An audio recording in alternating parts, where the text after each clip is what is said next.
In 1999, one motorcycle engine was so catastrophically bad that it didn't just fail, it bankrupted the entire company. We're talking about a manufacturer that had built exotic superbikes for 2 decades, destroyed by a single engine that literally couldn't make it around the block without misfiring, seizing, or dropping to one cylinder. And here's the kicker. They only built 185 of them before having to buy most of them back from furious customers. This wasn't a budget brand cutting corners. This was cutting-edge technology that failed spectacularly. And they're not alone. Motorcycle manufacturers don't issue recalls because they care about your feelings. They issue recalls because the lawyers said so. Which makes it interesting that one engine on this list had such catastrophic failures that the company chose to quietly buy back nearly every unit sold, rather than admit the problem publicly. Another engine, still being sold today with a known defect that requires a $1,200 repair every 20,000 miles, and KTM won't tell buyers until after they've signed the paperwork. From Harley's oil-contaminating cam tensioners to Ducati's $25,000 track bikes that overheat in traffic, we've found 7 engines that prove expensive doesn't mean reliable. Let's count down from bad to absolutely catastrophic. Why this list matters now. The used bike market is flooded with these models. Those 2015 through 2020 bikes hitting the affordable range? Many are bargains because they're nightmares. Dealers won't tell you which years to avoid. That's our job. Every manufacturer has produced at least one lemon. Some bad engines came from ambition, others from cost-cutting. The 2010s were particularly rough as emissions regulations forced compromises that killed reliability. We looked at Consumer Reports data, NHTSA recall records, owner-form complaint patterns spanning years, manufacturer buyback programs, and resale value crashes. The market votes with its wallet, and these engines got destroyed at auction. What we're not including, high-maintenance exotics where that's expected, first-year teething problems unless they persisted for years, rider error issues, or isolated failures. These are systemic problems that affected thousands of riders. Number 7, Yamaha FC-09 and MT-09, CP3 Triple 2014 through 2022. The problem? Chronic stalling and ECU nightmares. On paper, the 847cc Triple, making 115 horsepower, looks fantastic. In reality, this bike stalls during downshifting, especially in traffic. The factory lean fuel mapping causes rough running below 4,000 RPM. Things got so bad that Yamaha issued a full safety recall for all 20, 21, and 2022 MT-09 and Tracer 9 GT models due to ECU programming that could cause engines to stall. Not might, could. That's lawyer speak for, it's happening enough that we're scared of lawsuits. Here's where it gets absurd. After Yamaha issued the ECU recall to fix the stalling problem, owners reported the issue got worse. The updated ECU made bikes stall more frequently until fully warmed up. Yamaha's solution? Keep RPMs higher. Thanks for that engineering excellence. California models had additional hard start issues related to evap canister flooding. The canister would fill with fuel when the bike sat in the sun, then flood the engine on startup. Owners reported cranking and cranking with the smell of fuel everywhere, eventually getting a rough start that cleared up after running rich for a few minutes. But the really dangerous part? Multiple forum users report complete throttle loss mid-corner. Not stalling, the throttle just stops communicating with the engine. You're leaned over at 65 miles per hour and suddenly you're coasting with no power. One owner, I love everything about this bike, but this is really bad. I could have been killed in 2 of these situations. Number 6, KTM 690 Series Single, 2008 through 2019. The problem? Scheduled self-destruction. The 690cc single cylinder makes 67 horsepower and is phenomenal to ride. It's also guaranteed to destroy its rocker arms between 15,000 and 20,000 miles. Not might fail, will fail. This happens to virtually every bike. It's so consistent that owner forums recommend keeping spare rocker arms in your garage for redundancy reasons. When the rocker arm bearing seizes, the peened pin that holds it in place breaks off. Best case scenario, you catch it during inspection and replace the arm for $800 to $1,200. Worst case, the bearing fragments travel through the engine and destroy the stator, turning a $1,200 repair into a $2,000 nightmare. Here's what makes this egregious. KTM knows about this problem. It's documented in dealer training materials. They just don't tell buyers that this adventure bike requires a $1,200 valve train service every 20,000 miles. One owner calculated this makes the $690 more expensive to maintain than a Ducati superbike. Let that sink in. But wait, there's more. Water pump seals fail regularly, scoring the shaft. The clutch slave cylinder is infamous for rapid failure. Some owners report replacements failing in under 500 miles. Stators fail independently of rocker arm damage. Head gaskets leak. The rev limiter malfunctions and prevents the bike from revving properly even when there's no danger. The 2013 through 2014 models had particularly weak rocker arm pins. Yamaha eventually improved them for 2015, but failures still occur. The real problem is the peening process. The pins are hammered to stay in place, and valve spring pressure simply wears off that peening over time. It's a fundamentally inadequate design that KTM refused to properly address. Number 5. Ducati Panigale Series, $1,199, $1,299, $959, V-Due 2012 through present. The problem? World-class superbike with air conditioning delete. These bikes pack 1198 to 1299 CCS of Italian L-twin Fury, making 195 to 205 horsepower. They're absolutely stunning. They're also unusable for street riding because they regularly hit 220 to 250 degrees Fahrenheit in traffic. Normal operating temperature for most bikes? 180 to 200 degrees. These Ducatis are running 20 to 50 degrees hotter than they should, constantly. The radiators are undersized for the power output, a styling choice. Ducati prioritizes aesthetics over thermal management. The cooling fan is programmed to kick in at 212 degrees Fahrenheit, which is way too late. By the time the fan starts working, the engine is already heat-soaking and the temperature runs away. The exhaust routes directly under the seat, turning it into a griddle. Riders report being physically unable to sit on the bike at stoplights due to heat radiating through their leathers. Here's Ducati's official position on this. These bikes are made for high speed, therefore high airflow. Translation: don't ride them in traffic like a normal motorcycle. This is like Ferrari saying their cars are only meant for the Autobahn. You're telling me a $25,000 street-legal motorcycle can't handle a 20-minute commute without overheating? Multiple owners report plastic water pump gears disintegrating and clogging the oil pickup screen. When the pump gear fails, chunks of plastic circulate through the cooling system. If you don't catch it immediately and clean out the entire system, including the oil pan, you're looking at catastrophic engine damage. The community has developed workarounds. Wire the fan to run constantly, install aftermarket radiators for $1,500, add heat shields everywhere, reprogram the ECU to start the fan at 190 degrees instead of 212, install thicker seats with reflective tape underneath. And riders still report cooking their inner thighs in traffic. The universal solution? Wear leather pants or don't ride in traffic. One owner: I sold my $1,199 after a year. Couldn't do it anymore. The bike was perfect except for the minor detail that I couldn't actually ride it anywhere I wanted to go. Number 4. Harley Davidson Milwaukee-Eight, 114, 2017 through present. The problem? Harley's modern improvement that wasn't. The Milwaukee-Eight was supposed to be Harley's redemption, replacing the problematic Twin Cam series with something reliable. The 1868cc V-Twin makes 124 pound-feet of torque and was marketed as cooler running, smoother, and more reliable than what came before.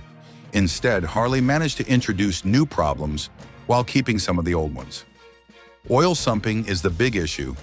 Oil accumulates in the crankcase instead of returning to the tank where it belongs. On startup, the engine can hydraulic lock because oil doesn't compress. This can damage internals. Riders report needing to crack the drain plug before starting if the bike has been sitting for a few days. On a bike from 2017 or newer, that costs $30,000 or more. The scavenge pump, the pump responsible for returning oil from the crankcase to the tank, is weak.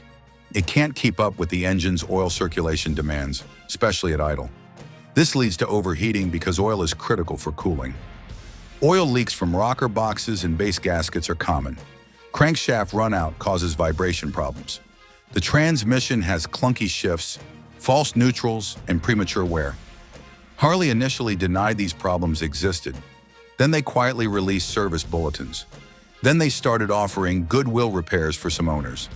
But not all owners, just the ones who complained loud enough. The company line? All V-twins vibrate and leak a little oil. When a little oil means you need towels under your garage queen, that's not normal. Here's what makes this particularly frustrating. Harley's marketing emphasized the Milwaukee-Eight's improved cooling, reduced vibration, and better reliability compared to the Twin Cam.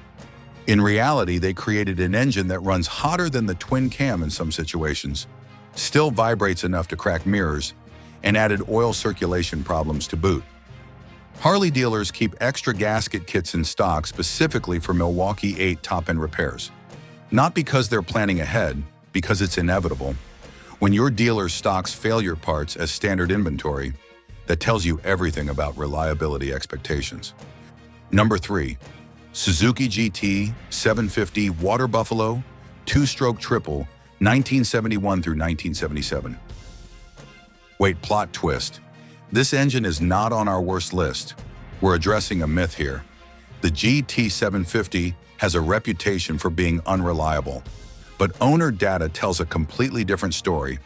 This was actually one of the most reliable 2-strokes ever made. The 738cc 3-cylinder 2-stroke was revolutionary for using water cooling when most bikes were air-cooled. Water cooling prevented the center cylinder overheating that plagued air-cooled triples like the Kawasaki H2. The CCI oil injection system worked well. Many examples exist with 50,000+ miles on original internals. Owners consistently report 50+ miles per gallon and dead reliable performance. So why does it have a bad reputation? Because the problems that do exist are memorable. Cylinder head studs corrode, making barrel removal an absolute nightmare. Some bikes require days of penetrant soaking in special pullers just to get the cylinders off for service. Suzuki recognized this problem in 1975 and issued service bulletins with updated washers and a special puller tool. The fact that barrel removal is the biggest complaint should tell you how solid these engines actually were. There's surging at low RPM, but that's common to all large displacement 2-strokes of the era. Carburetors need regular cleaning, but that's true of any vintage bike. The GT750 is heavy at 520 pounds, but that weight includes the entire water cooling system that makes it reliable. Number 2, Harley-Davidson Twin Cam 88, 1999 through 2006. The problem? Oil system contamination, factory installed. The 1450cc V-twin replaced Harley's venerable Evolution engine and was supposed to represent a leap forward in performance and reliability. Instead, it became one of the most problematic engines Harley ever produced. The core issue? Plastic cam chain tensioners that degraded and shed particles into the oil system. Here's what made this truly egregious. Harley knew about the plastic tensioner problem within the first production year. Internal memos show engineers flagged it as a concern. Rather than issue an immediate recall or halt production, they kept selling bikes with defective parts for years. Hydraulic tensioners weren't introduced until the mid-2000s. By then, hundreds of thousands of riders had bought ticking time bombs. The plastic tensioners would degrade from normal oil temperatures and engine vibration. As they broke down, plastic fragments traveled through the oil system, clogging passages and starving the oil pump. This led to inadequate lubrication throughout the engine. Riders reported engines seizing at highway speed, not from low oil levels, but because the pump couldn't move oil effectively due to contamination. Chain tensioner failure was just the beginning of the cascade. Once the tensioners failed, the cam chains would wear rapidly and eventually break. When rebuilding these engines, mechanics routinely found metal shavings throughout, indicating the damage had spread to bearings, cylinders, and valve trains. By the time symptoms appeared, odd noises, low oil pressure warnings, rough running, Major internal damage was already done. Oil leaks from rocker boxes and base gaskets were endemic. Crankshaft runout created vibration problems in bikes using rigid motor mounts.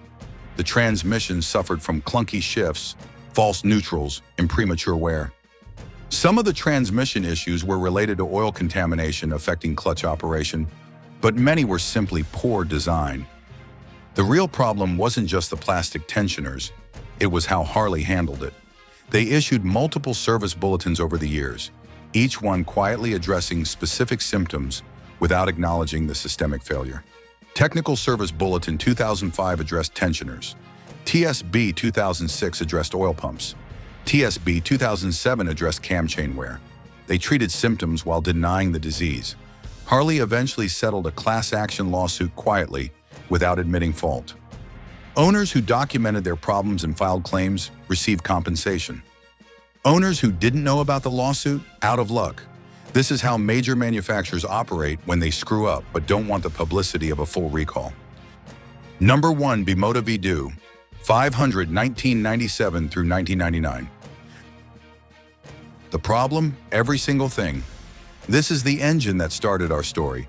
The Bimota V-Due 500 was going to save the two-stroke, a direct fuel-injected 499cc V-twin that promised superbike performance with clean emissions. What it delivered instead was bankruptcy. Bimota had spent 8 years developing this engine.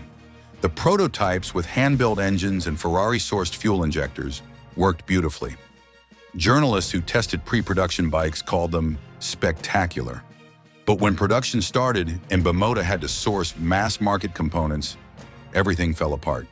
The Ferrari injectors that made the prototypes work weren't available in quantities needed for production. They featured extremely precise fuel metering through tiny orifices. Bimota substituted mass-market injectors that couldn't match the precision. The entire fuel injection system was designed around spraying fuel at the rising piston crown to atomize it. This worked with Ferrari's injectors and careful tuning. With substitute injectors providing inconsistent fuel delivery, bikes ran erratically. Some cylinders got too much fuel, fouling spark plugs.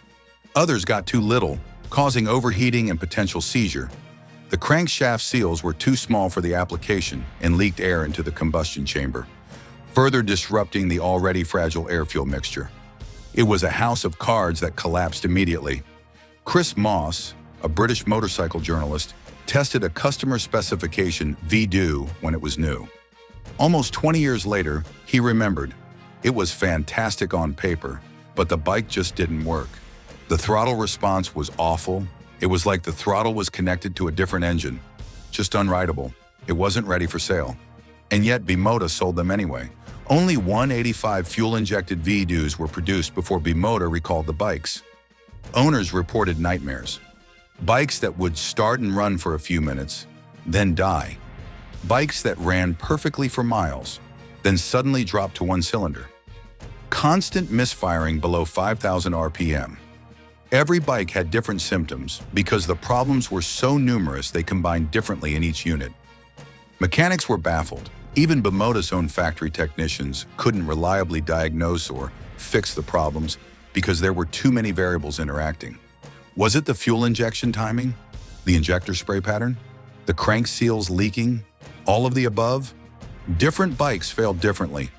Bimota made the unprecedented decision to buy back most of the 185 bikes sold rather than continue trying to fix them. This wasn't a recall where they'd repair and return bikes. This was admitting defeat and pulling the product from the market entirely. They tried again with 26 carbureted Trofeo Corsa race bikes, thinking that ditching fuel injection would solve the problems. It didn't. The crank seal issues remained, and several of these race bikes failed during competition. By this point, Bimota had lost millions and faced mounting legal exposure from angry customers. The crankshaft seal problem was particularly insidious.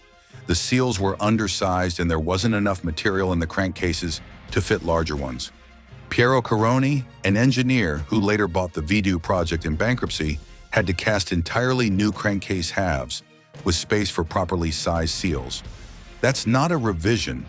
That's a fundamental design flaw requiring complete re-engineering. Bimota hit bankruptcy in 1999. The company that had built exotic superbikes for 26 years, with an impeccable reputation for chassis design and handling, was destroyed by a single engine that couldn't run reliably. Total V-Due production across all versions, 388 bikes. None reliable. Bimota technically survived through bankruptcy proceedings and was purchased by new investors. But the Bimota that built the V-Due effectively died. The new company sold off the entire V-Due project, bikes, parts, patents, everything, to Piero Caroni. He spent years fixing the design, eventually producing 30 Edizione Finale bikes by 2005 with revised crankcases and 130 horsepower. They worked. Sort of. But by then, the two-stroke era was over. MotoGP had switched to four strokes. Emissions regulations had tightened globally. The V-Due became a museum piece, a reminder that even brilliant ideas can fail catastrophically in execution. But you know what? Some of the worst reliability problems led to the best innovations. Those failures taught the industry valuable lessons about what not to do. Want to see the opposite end of the spectrum? Check out our video on 13 motorcycle engines that were too powerful for their time, where manufacturers got it right and built legendary power plants that changed motorcycling forever.